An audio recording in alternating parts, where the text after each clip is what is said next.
Top 5 reasons bakit wala ka pang client ngayon at paano mo susolusyonan yon.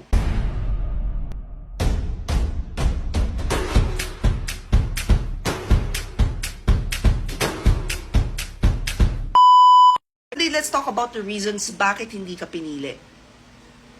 Top 5. Wrong timing. Anong oras ka nag-a-apply? Alam niyo sa sales and marketing, meron tinatawag na client persona. Ito yung magkikreate ka ng sino ba yung ideal client mo. Anong oras sila bumabangon, anong oras sila natutulog. Chechempuhan mo yon. So ngayon kung ang target market mo, gusto mo morning shift dito sa Pinas, ship ang puta, barko yan!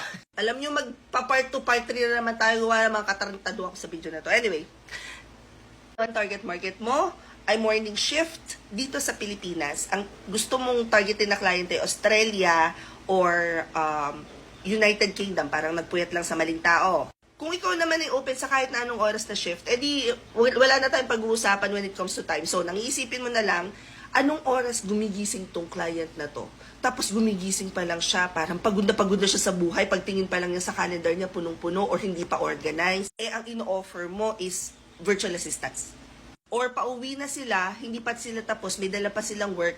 And so, you have to think about anong oras nare-realize nitong mga tao na to na kailangan nila ng tulong kahit virtual lang yung kanilang assistant. And that's the time na pupunta ka sa mga platform para mag-apply. That brings me to top number 4. You're not showing up where your clients are at.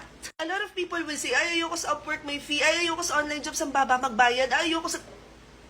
Isipin nyo muna kung nasan yung mga clients nyo. Saan sila naghahanap? Saan ang go-to place nila?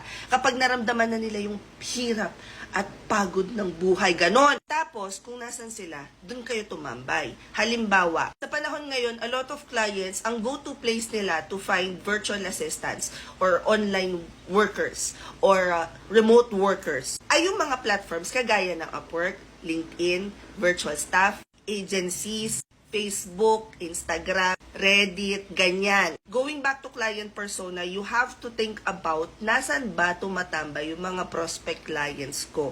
And then dun kayo tumambay. Today is all about creating client persona. So I want you to think, really, saan nga ba sila? Saan sila natambay? Do your research. Tinuruan ko na kayo mag-Google nung first day. Instead of questions you guys have about working from home, follow for more work from home chismis. I'll see you on the next video. Bye!